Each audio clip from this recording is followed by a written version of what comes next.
Hello, beautiful people, and welcome to Drawing Down the Stars. I'm Snappy, and thank you for joining me today, July 13th, 2024, for our live tarot session. It's beautiful to be here today.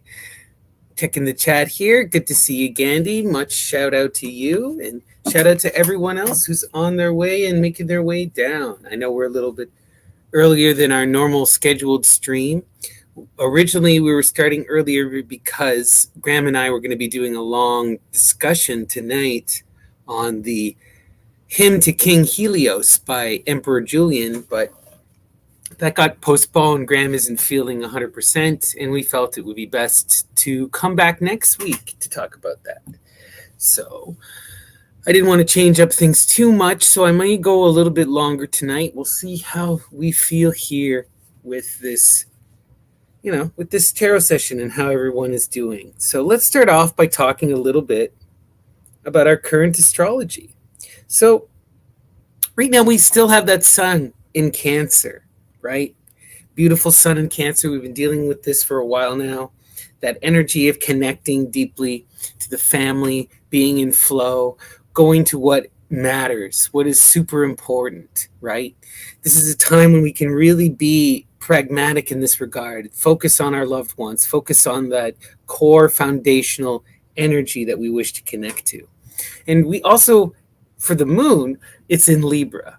And this is such beautiful, beautiful energy. The moon in Libra is all about coming together and balancing, learning to move with the flow and harmonize, to balance your emotions with your mental state of your sun, your outgoing state, right? To really connect to that internal self and to put it into flow, to connect to your, to those deep core emotions that are at the center of who we are as people and reflect upon them, And we also have all of this incredible Leo energy, which I just love to see. We have that confident, powerful Leo showing up in our Mercury, right? So we want to be outgoing. We want to talk to people. We want to engage, right? Love that kind of energy. And then we also have Venus in Leo. So it's that same kind of just beautiful energy about connecting to our loved ones, right? And really being protective and trying to go that direction. It's just really, really, really beautiful energy today. So that's where our stars are aligned, And when I was thinking about today, the energy that I drew and the card that I drew when I did today was the Chariot. And the Chariot is profound energy, right? It is that Cancer energy. And it is so much about this movement and about protecting oneself and moving in flow and change and learning to adapt and go with things, right? Being in that kind of Chariot energy means to be in proper movement, to be actually flowing in transition. And I wanted to read you a really great poem here, one that really kind of means a lot to me. It's by Emily Dickinson, and it's called The Chariot. It goes like this. Because I could not stop for death, he kindly stopped for me. The carriage held but just ourselves and immortality. We slowly drove, he knew no haste, had put away my labor and my leisure too for his civility. We passed the school where children played, their lessons scarcely done. We passed the fields of grazing grain. We passed the setting sun. We paused before a house that seemed a swelling of the ground. The roof was scarcely visible, the cornice but a mound. Since then it is centuries, but each feels shorter than the day. I first surmised the horses' heads were toward eternity. It's just such a magical piece, and it really, to me, is all about this energy of recognizing that life and death are but a waking and sleeping time. It's a constant transition. And the Chariot is that energy that carries us across lifetimes, across evolution, right? That really transforms us, and that's the energy that we're trying to embrace with this Chariot, being able to survive being able to persist through these grand changes, you know. Yesterday was a really positive reading, but it was predicated upon that fall of the tower, right? And so much of that positivity of the previous reading is about moving in flow and going towards that positivity. You know, so that's the energy of today. Really learning to move, learning to embrace change and to protect oneself, right? And to pursue after love. All right. So to start with our sorties, I thought we would begin with Graham today, The Shape of My Will. I wanted to do Graham since Graham and I won't be hanging out later today to talk to you about King Helios. So we'll start with him today in his poetry collection here. So for those of you who are unfamiliar, the sortes is a form of bibliomancy, that is divination via literature, where we invoke that power of the muses, the goddesses of inspiration. We ask them to guide our hand, to inspire us, and we read a line out of context, and we take that message as divine inspiration from the muses. All right. So, muses, guide my hand. What is the message from The Shape of My Will and from our good friend Graham? Okay.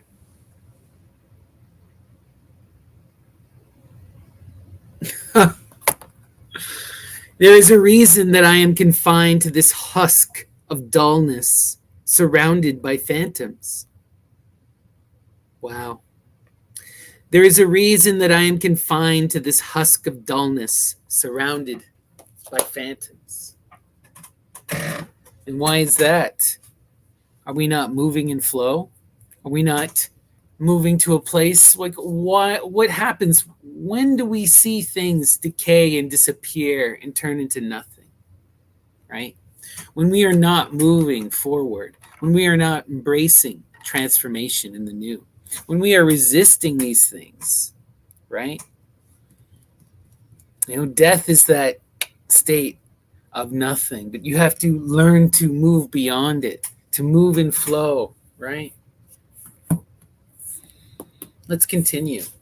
We're now going to go to Edgar Allan Poe.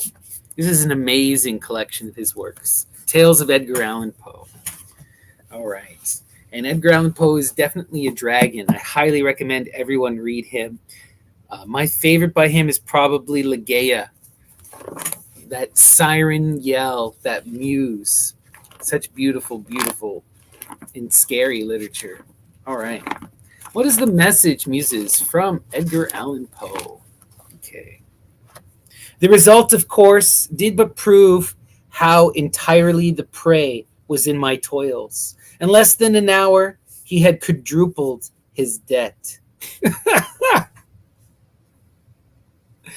The result, of course, did but prove how entirely the prey was in my toils.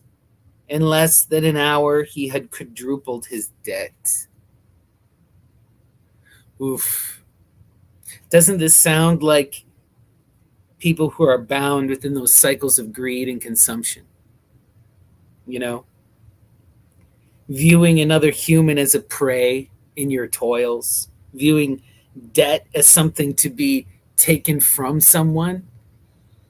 That's performative greed at its ugliness, at its most ugliest, you know? Ugh. This is that energy we need to be weary of and we need to protect ourselves from. We need to recognize when those kind of energies are out to consume us and to put us in debt. And what is debt but another way of control, you know? Beautiful. Okay. We're going to go now to the Psychic Bible. Really phenomenal text by Genesis P. Orridge in the Temple of Psychic Youth. Highly recommend checking it out. Lots of great content. All right, muses, what is the message from the Temple of Psychic Youth? Okay. What appears to be an infatuation with the self is in fact not selfish at all, as the individual is through self-knowledge, aware, and in control of the ego. Wow.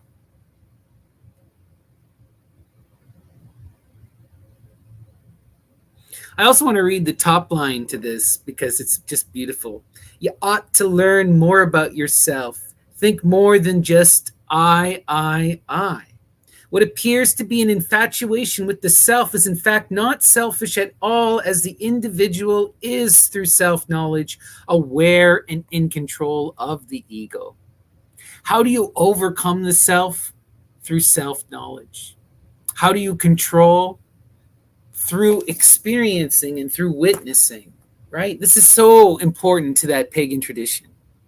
You have to connect and engage with life. You cannot run from the self. You cannot hide from violence. You cannot hide from ugliness. You have to confront these things in the world around you.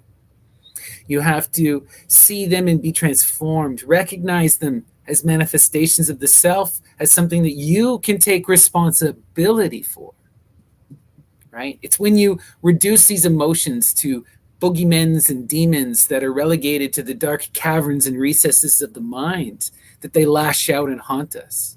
When they are exposed and they're engaged with, they lose their edge, you know? And the self is someone that needs to be engaged with. We need to recognize our own potential for violence, our own potential for anger, for ugliness, for greed, right? How can you hope to control these things and move and flow if you cannot recognize this? What is the true magic and power of someone like Siddhartha Gautama Buddha? The ability to recognize their emotions and let it go. That was their magic, right? And that is extraordinary power. And it comes through self-knowledge, being able to move and flow, to recognize yourself and to let things go, or to recognize what you need to do and do it. Pure reason, is it not? Beautiful. All right, we're going to continue with The Jaguar and the Priest. I've been loving this book lately. I recommend it to everyone, and I'm going to recommend it to you guys again. An Ethnography of Zetzel Souls by Pedro Pitarch. It's an incredible book all about the spirit world of people of that Zetzel speaking community. Pedro went to Chiapas, Mexico. He spent time engaging with the people there, and it's a brilliant piece of ethnography. All right. Muses, guide my hand. What is the message from the Jaguar and the Priest? Okay. On the day one palm, when offerings are made to the dead, most of the members of a Kulil Mamil gather before the tomb of their common ancestor, where other members of the group may also be buried occasionally, to offer candles and food as tokens of gratitude for the land that has been passed on to them. Wow. On the day one palm, when offerings are made to the dead, most of the members of the Kulil Mamil gather before the tomb of their common ancestor, where other members of the group may also be buried occasionally, and offer candles and food as tokens of gratitude for the land that has been passed on to them. You know, we have to engage and heal the wounds of our ancestors as well. You know, ancestor magic is deep magic.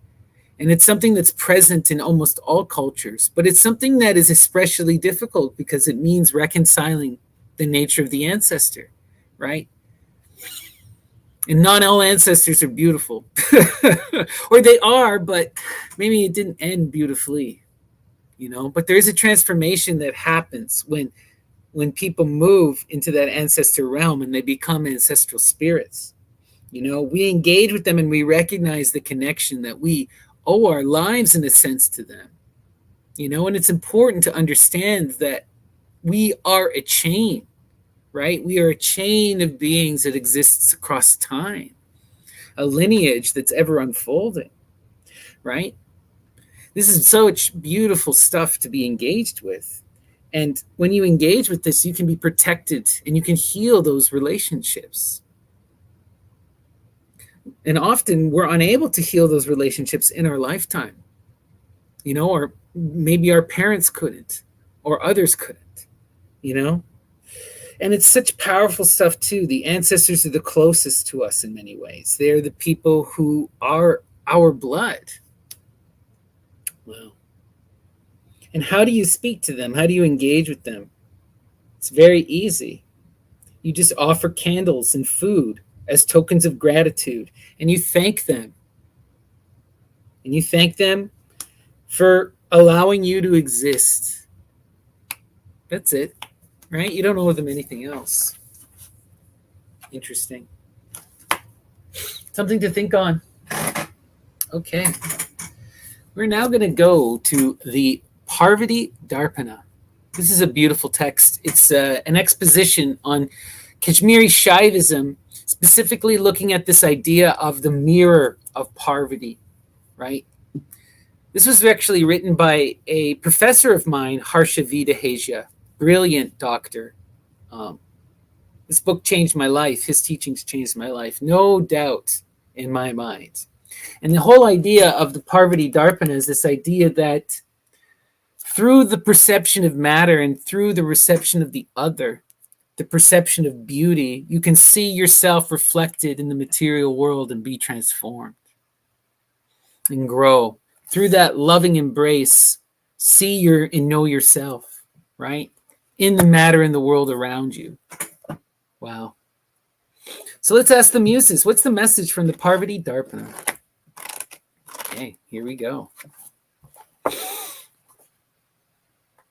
Prior to this, Shiva's consciousness was limited, and the state of knowledge could be captured by the words aham idam. Wow.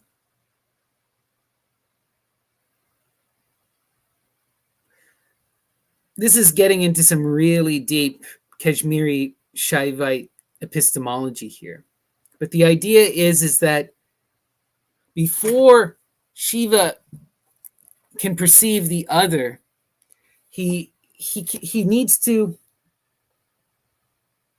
The state of knowledge captured by the words is aham idam, right? It's not only I am, but I am that.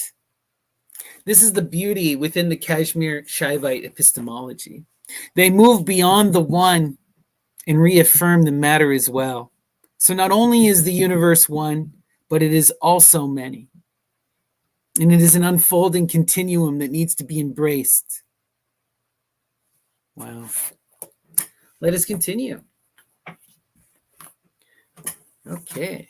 So let us hop over to Byron, Selected Poetry and Letters. Beautiful, beautiful, beautiful text. All right. You know, Byron is one of those incredible poets, transformative poets. I can't recommend him enough. This is a great collection. It contains some of his best stuff: Prometheus, Darkness, Childe Harold, and of course, a bunch of Don Juan. All right, so muses, guide my hand. What is the message from Lord Byron? Okay. The troops already disembarked push on to take a battery on the right. The others who landed lower down, their landing done, had set to work as briskly as their brothers. Being grenadiers, they mounted one by one, cheerful as children climbed the breasts of mothers, over the entrenchment and the palisade, quite orderly as if on parade. Oof. This is kind of intense, scary imagery. The troops already disembarked pushed on to take a battery on the right. The others, who landed lower down, their landing done, had set to work as briskly as their brothers. Being grenadiers, they mounted one by one, careful as children climbed the breasts of mothers, over the entrenchment in the palisade, quite orderly as if on parade. To me, this is telling us clearly, what are these troops but children playing dress up? Dancing around and parading off to their own demise. Isn't that terrifying? But it's also a reality to get caught up in these things, to get caught up and sent away in war and nationalism and violence. To be engaged like a soldier is to be in war, right? Oof. Intense imagery. Let us continue. We're now going to go to Watch Fiends and Rack Screams. Antonin Artaud. Antonin Artaud is one of those incredible wizards, a true dragon, someone who transformed their entire life in that magical process of self-creation. Beautiful being. All right, muses, what is the message from Artaud? And to put in its place who? The one whom being and nothingness made, as one who gives to make pee-pee. And to put in its place who? The one whom being and nothingness made, as one gives to make pee-pee.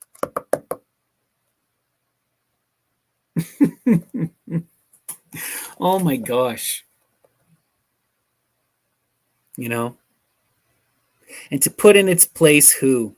The one whom being and nothingness made. Who are you trying to put in the place, right? Who are we trying to control? Who are we trying to force? What are we doing? The one whom being and nothingness made as one gives to make pee-pee. It's just bullshit. You know? It's just ridiculous. This whole thing of trying to put everything into its place and to order the universe, right?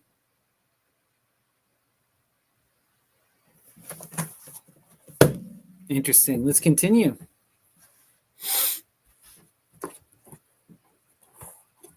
All right, we're going to go to The Decameron by Boccaccio.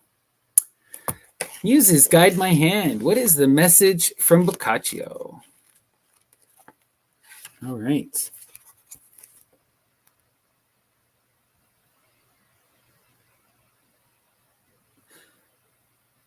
But therein I find that I misjudged, for whereas I ever sought and studied how best to elude the buffetings of that furious hurricane, and to that end kept a course not merely on the plain, but by preference in the depths of the valley, I should be abundantly clear to whoso look at those little stories written as they are not only in the vulgar and in prose and without dedicatory flourish, but as in homely and simple a style as may be.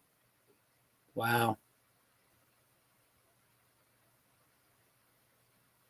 Whereas I ever sought and studied how best to elude the buffetings of that furious hurricane, and to that end kept a course not merely on the plain, but by preference in the depths of the valley, I should be abundantly clear to whoso looks at these little stories written as they are, not only in the vulgar and in prose and without dedicatory flourish, but also in as homely and simple as a style as may be.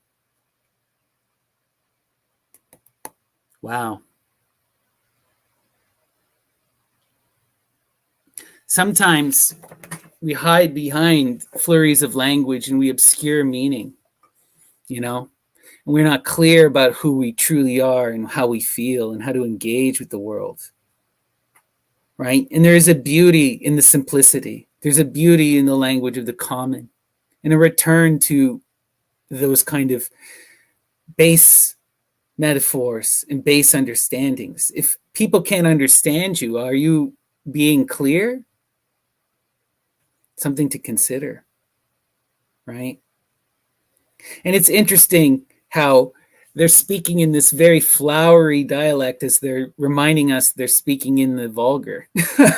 There's even beauty in, you know, it's interesting because I read Boccaccio now and I see such beauty in the translated prose, you know, but in his time, this would have been extraordinarily vulgar. You're writing in a dialect. You're writing in a way that is for the common people. Wow. It's also interesting how things change and transform, how we perceive these kind of things. You know, what once was common is high again. Is that not interesting? Well, let us continue. We are going to go to our Ganapati Oracle. Ganesha Ganapati is that Lord of the Threshold, right? the one who can send our messages and can hear our prayers. Beautiful, beautiful energy. Oh, wow. This is, for those of you who've been following along, for the last couple of days, I've been receiving this energy from Lord Ganapati. Only on the live stream, mind you. I draw from this deck every day, but this guy only comes up, clear your energy, now in front of all of you. But that's the energy. We need to let things go.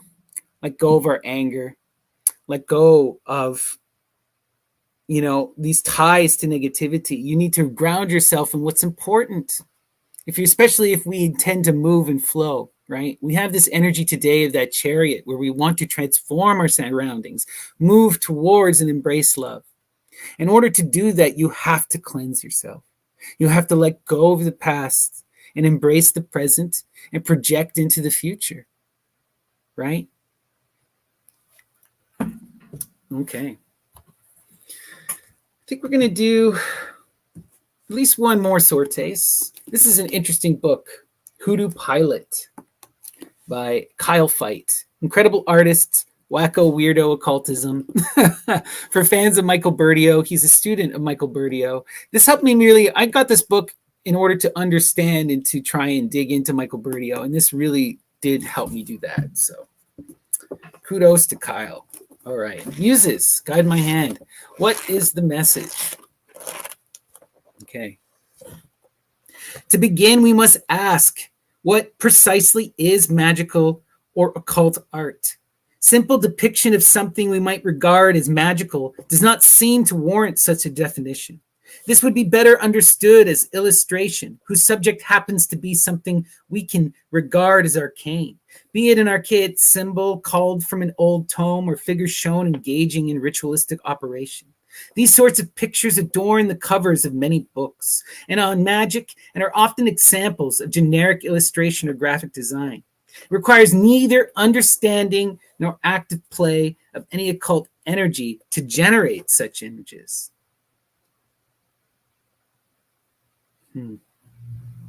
Wow.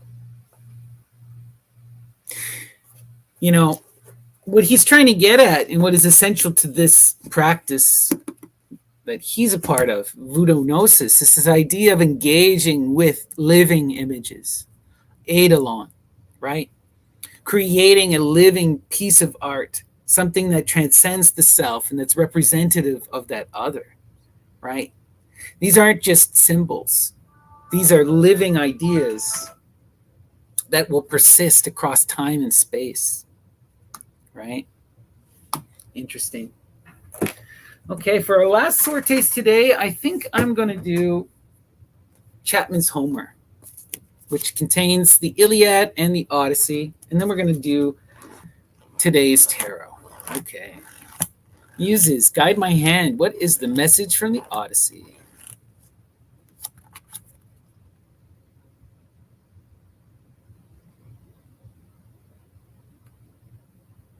Stand for himself, with whom his teeth did lie, spit with his blood out against the ground, his heels lay sprawling. Stand for himself, with whom his teeth did lie, spit with his blood out against the ground, his heels lay sprawling.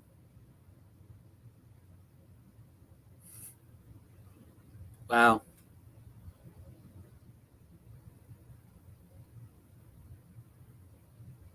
Stand for himself, with whom his teeth did lie. Are you standing for yourself? Are you lying? Are you using your words to only stand and take care of yourself? Spit his blood out, and against the ground, his heels lay sprawling.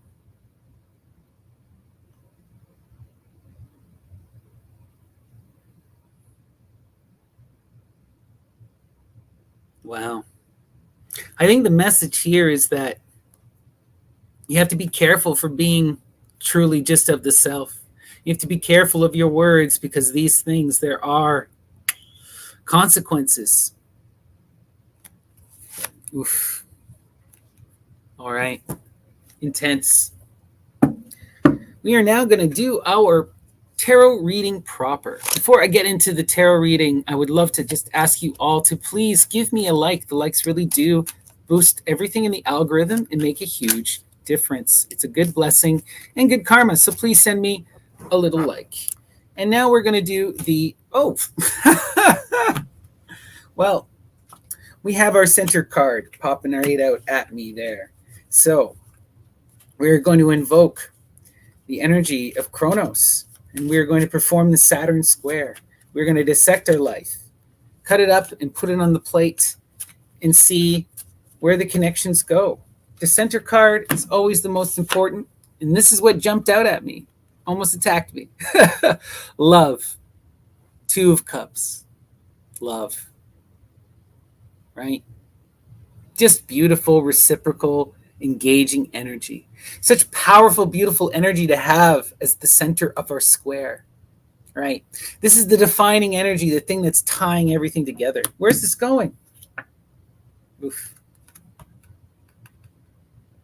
There's a deep love here, but connected to this love, there's also this worry, or there's an inability to manifest that tower. You know, what we see with the energy of the 7 of discs is this attempt to grow from that stability and success of the 6 into something grander. And often when you try to expand from something that's so balanced, it's extraordinarily difficult. And this is that failure to move beyond that success, that comfort, that balance. What's going on here? Interesting. We have that Knight of Cups energy. I believe this is our energy. We're showing up in that outgoing and that outgoing, loving way. We're out to pursue love. We're out to engage, to bring this love in. And we've done that. I'm getting the sense that this Knight has connected and is bringing this love in. But the issue here is this love can't come in until this tower is in a better state.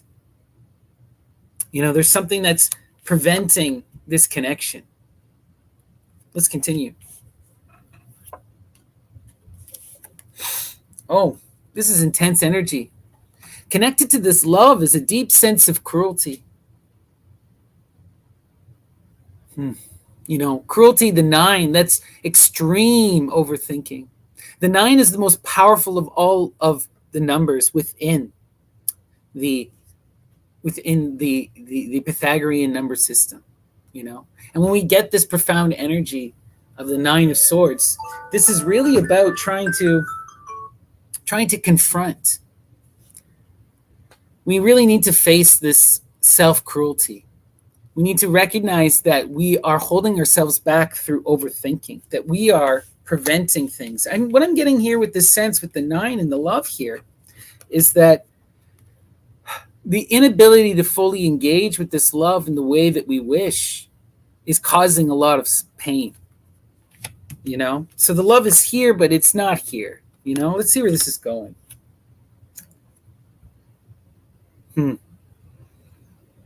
Luxury, 4. So what I'm seeing is that there is a lot where we are currently in our life.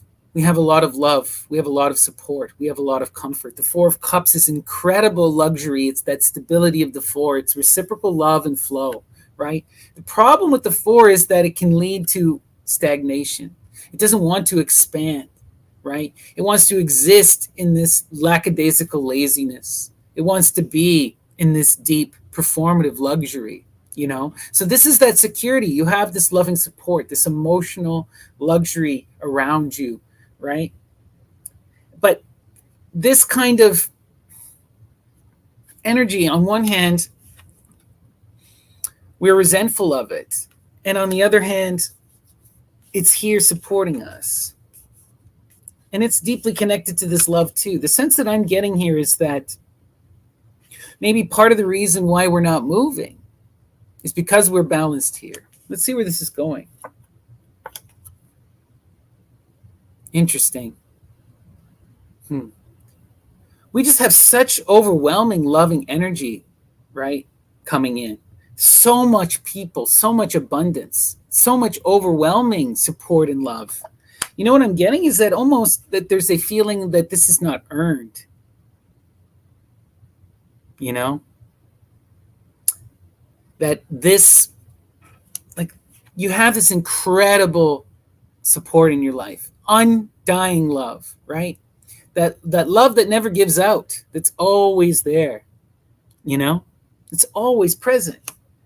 And then on the other side, you have this abundance, love that's expansive and growing and engaging, right? This is beautiful. So when we see these two coming together too, right, it's the 4 and the 3. That's the emperor and the empress, right? This is huge alchemical magic, right? The 4 and the 3 is the secret to the rebus. 4 and 3 make 7, the manifestation of the divine mother, the 7 rays, you know? So it's almost like we're bringing all this love in. We're bringing all this beautiful cup energy. We've been in this energy of trying to manifest all this love, but this love is causing us a lot of overthinking and pain. You know, it's hard to be that energy of engaging with everyone. Let's see where this is going.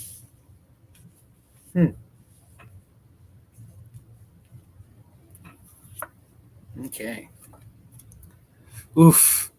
9 and 5. Now we have that defeat energy, mental defeat.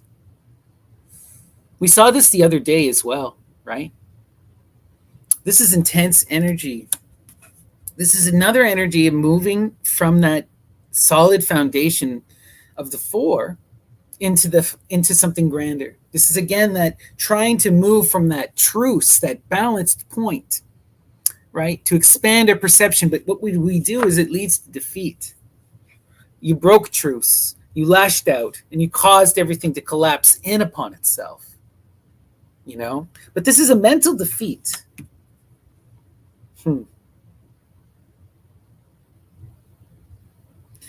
It's connected to this loving energy. So much mental cruelty and defeat. Where's this coming from and why is this here? I'm seeing like deep traumatic wounds connected to love that need to be resolved. Yeah. Like the love surrounding us in this reading is beyond. Now we have the 6. These are the most balanced, most beautiful of all the cups. 2, 3, 4, 6. It's incredible to have that much cup energy. The love that is surrounding us is incredible. But it's almost like all of this love and comfort and security is can be somewhat detrimental too. Wow. This is energy here that's we've been seeing a lot of. Sorry with the glare there. The star card, right? Aquarius, connecting to that divine feminine, wishing for something, manifesting our dreams, performing that grand magic. Wow. So what I'm seeing at the top here is that we wanted this pleasure. We wanted all of this love. We wanted all these friends. We wanted all this attention. We wanted it to all come in. But it's causing us a lot of stress. You know, it's causing us to overthink and to doubt ourselves and to think, maybe this isn't what I wanted.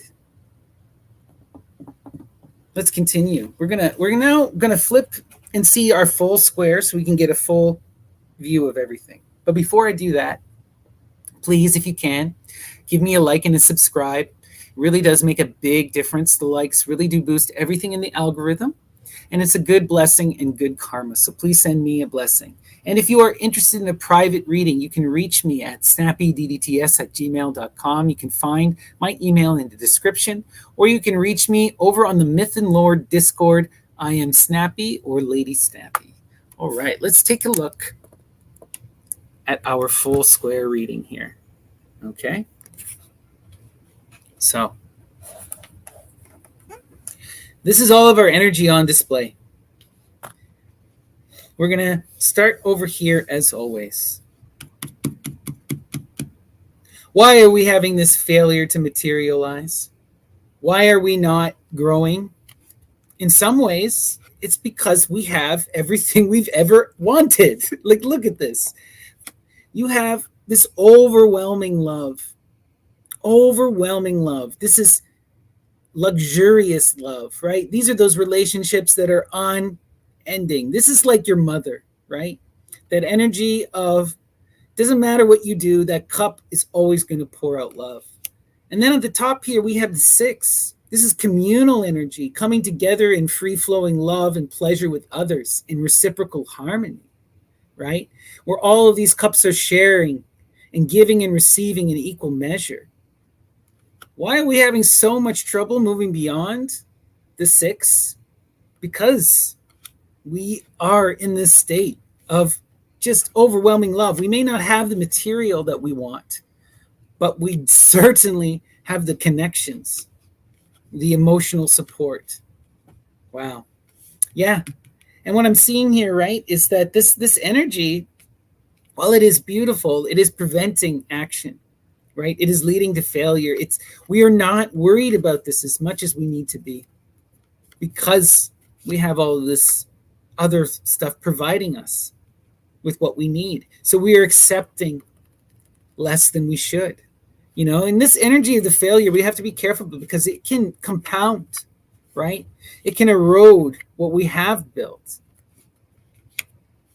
You always have to be tending, this kind of energy of being in this deep luxury and this deep pleasure and not moving, stagnant energy. The pleasure and the luxury won't last long. Let's continue. All right, we come to our center with our love, right? And this love coming in, this love that we've been trying to manifest and what we want, it's causing us mental pain in many ways. I think a part of this mental pain is because, we're showing up as the Knight of Cups. We're manifesting all this love. We're bringing all this love, all this water. We're engaged in that way. Why isn't the love connecting to us fully? It's not an issue of water. It's not an issue of relationships. It's not an issue of connecting with others. It's an issue of the mind and of matter, right? The problem is that we are out of balance. We have all this overwhelming water energy. We're connected to the star, right? That's water. We have the 4, the 3, the 2, and the 6. It's incredible to see all this love, but that is the issue.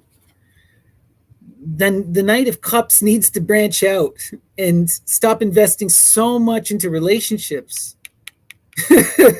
Invest it maybe into either confronting these holdups, this resistance and pain that we're feeling, or confront the root cause, which is this building intending to the tower. Okay, let's continue. Yeah, right? What did the Knight ask for? They asked for loving abundance. They got it from the star and it's coming in, right? We are engaged in this. This is what we wanted. This is what we're manifesting. And we got exactly what we wanted. Pleasure, luxury, abundance, love. We didn't ask for enough. We need to fix this. We need to fix this, right? Life is always a flow. Just because you get what you desire doesn't mean that it's going to be easy. Now it's what do you do with what you want, right? Now the love is here. What are you going to do about it? That's the energy I'm seeing here. How do we go about bringing this energy in? Now let's do our crosses, okay? We'll start here, right? We wished for love and luxury, and it came. And it's that love and that luxury that allows us to connect to this divine feminine. It's all this reciprocal energy, right? Because we have this powerful foundational energy of supportive love, that luxury, we can engage with this personal love of the partner, of the other, right? And we want both. We're asking for both, and we received both. That's beautiful energy. Yeah, and connected to this love is this abundance and this pleasure, right? This loving energy is exactly what you wanted. It's Connecting with this love is the most beautiful thing we can imagine here, because it's going to bring about that deep physical pleasure, that emotional pleasure, that loving connection. This is a true love connection in a sense, right? This is that love that gives you what you desire. And it's a love that will expand upon itself in growth and abundance and create new relationships and new friendships, new birth, right? Beautiful, beautiful, beautiful loving energy. The night got what they asked for, right? In abundance. Now we need to focus on fixing this. Now we need to overcome these. Why, even in the midst of all this love and all the success, are we still seeing ourselves as being defeated? You know, what has happened that we are hurt and wounded, right? Why are we being so cruel to ourselves? You know, is that cruelty going to help us solve the problem? Right?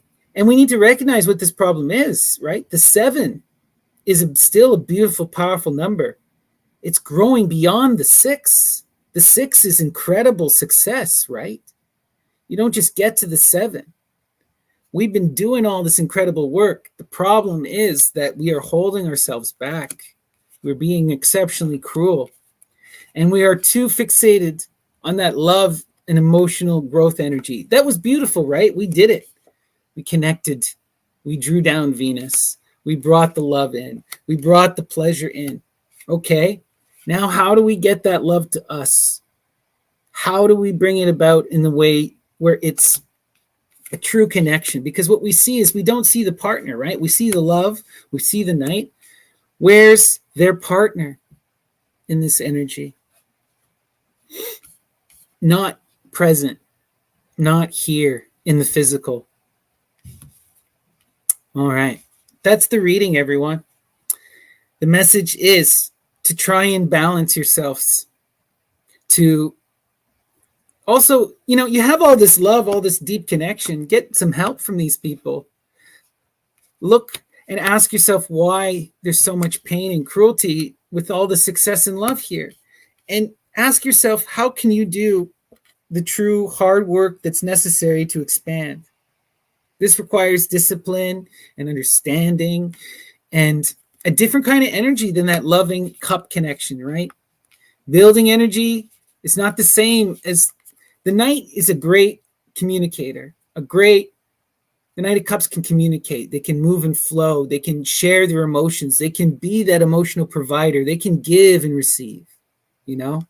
When it comes to building, they're not apt for it, you know? They're too wishy-washy. We want to transform this energy, refocus. We can connect to this loving star and refine our wish now. Okay, that's the energy. Look to the loving energy that surrounds you. Focus on that. Let go of this defeat and this cruelty and do the hard work necessary to fix this failure and transform it into wealth, right? We want to build that tower. We want to manifest that 10. It's our right and it is coming. All right, everyone. I hope that resonated. I hope you found it rewarding. Okay. So we will do one final reading today, and then we're going to end it. I think for our final reading, what do I want to read today? We'll go back to Poe. You know, Poe was my first introduction to poetry and to probably my whole entire magical journey in some ways. So let's go to Poe. All right, muses, guide my hand. What is the message? Inspire us. I grew self-willed, addicted to the wildest caprices, and a prey to the most ungovernable passions. Weak-minded and beset with constitutional infirmities akin to my own, my parents could do little to check the evil propensities which distinguished me. Oof. This is a warning, guys. I grew self-willed, addicted to the wild caprices and a prey to the most ungovernable passions, weak-minded and beset with constitutional infirmities akin to my own. My parents could do little to check the evil propensities which distinguished me. You know what I'm getting is that all of that love, all of that beautiful support, all of those people surrounding that night coming in, this can lead to a lot of ugliness if you engage in the wrong way. If you don't learn how to grow with this and transform with this, we have to move past this failure, right? It's so easy to be in that debauched energy, to fall prey to addiction, and we have to recognize that love is another form of addiction in some ways, right? It needs to move and flow with us, or else it will destroy us. How do we, right? Love is the most beautiful, powerful thing, but the flip side of love is also violence. I'm always forever reminded of that story of Medea, right? Cursed by love, right? She does the most horrible things imaginable, all out of love, right? And we need to recognize that with ourselves, and that sometimes this pleasure and this stagnation can lead to debauchery, can lead to capriciousness, can lead to denigration. If you do not take this loving energy and expand upon it and continue in flow and in balance, then all of these dreams, all of this beautiful connection, all that you've manifested and built is going to wash away. Oof. I feel like I need Ganesh to cleanse our palate there, because that was some hard energy from Mr. Poe. So we'll pull one more. All right. Joy. This I love to see. Joy. You really got to be in that love, in that embracing of life, to see the beauty in things. So much of loving adoration is how you perceive the world. If you approach the world with love, it'll be loving. You will perceive love. It's a give and take. You have to project love. You have to be in that state of joy. If you can manifest that joy, you can manifest that wealth, right? Joy and wealth, Plutus, these are all connected. Beautiful, beautiful energy. Right? Ganesha is the divine child. He is the joy, right? The gift to the parents. The combination of all forms, male, female, and animal, transcendent, who can move between all realms. Beautiful. All right, everyone. I hope that resonated. Be in joy, embrace love, and grow your tower. Manifest that wealth. Take care, everyone, and I'll see you tomorrow.